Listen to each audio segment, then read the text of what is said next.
Dr. Anies Baswedan is regarded by his detractors as the governor who won an election by pandering to religious hardliners. In 2017, he defeated Mr. Basuki Cahayapurnama, or Ahok, to become Jakarta's governor in an election that was widely reported to be marred by religious and ethnic tensions.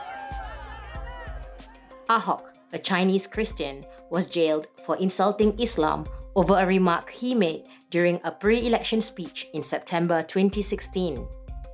With 3 months left in his term, he talks to the Straits Times in an exclusive interview.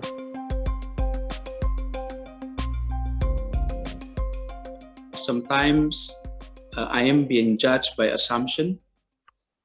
And during the campaign in 2017, it was the only way to judge someone is by assumption, because it was a campaign. He hasn't done anything, and now he has been in office for 5 years, and let's test those assumptions and use policies that he has adopted.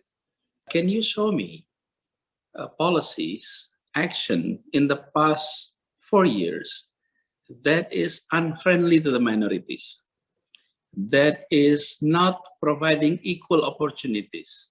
If you cannot show me those policies, then you should delete this assumption and revise it based on reality.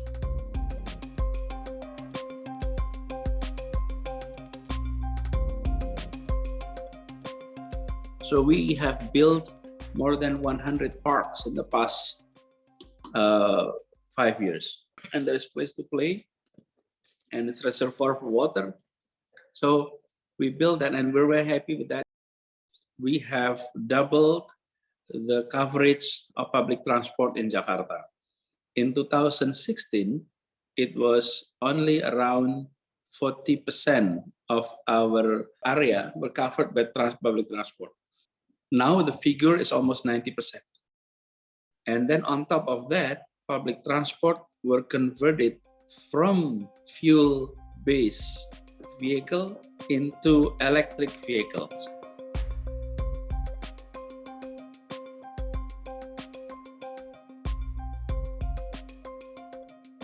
And there is no free cremation in Jakarta. There's no public cremation. It's all private. So the Hindus of Bali who lives here, when they could not afford it, they bring the body of the dead all the way to Bali and cremate it there. Such a pain. And then we built that one here, and the communities come to tears. I was surprised.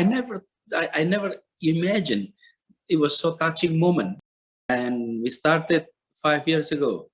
It's called Bantuan Operasional Tempat Ibadah, BOTI. Support for operational costs of house of worship.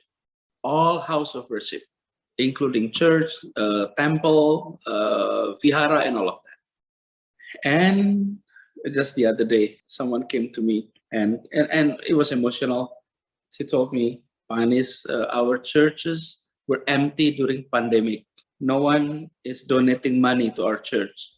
Thank you for the Dana Boti, because then we are able to pay everyone for maintaining our church.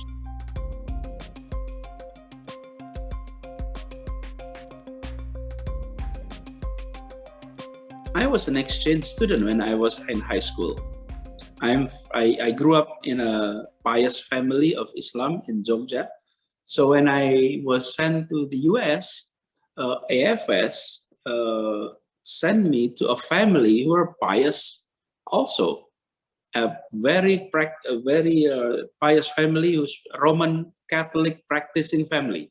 And I basically visit the church every Sunday, not for the masses, but for the breakfast after the masses in the basement of the church. They have donuts, always donuts.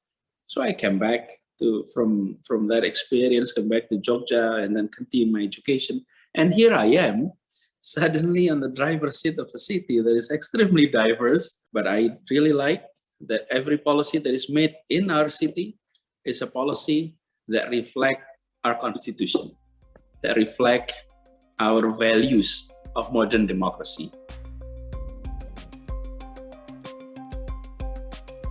I don't think developing public transport, developing sidewalks, or developing parks is something of partisan. This is an objective issue that anyone who are in the authority will have moral and constitutional obligation to do it.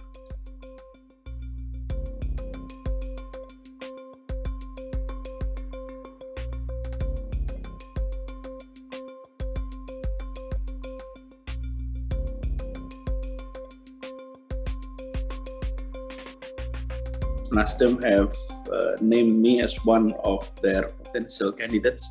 I appreciate that.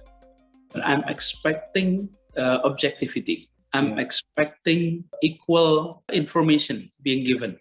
Please criticize. I'm happy for that and happy to take those criticism.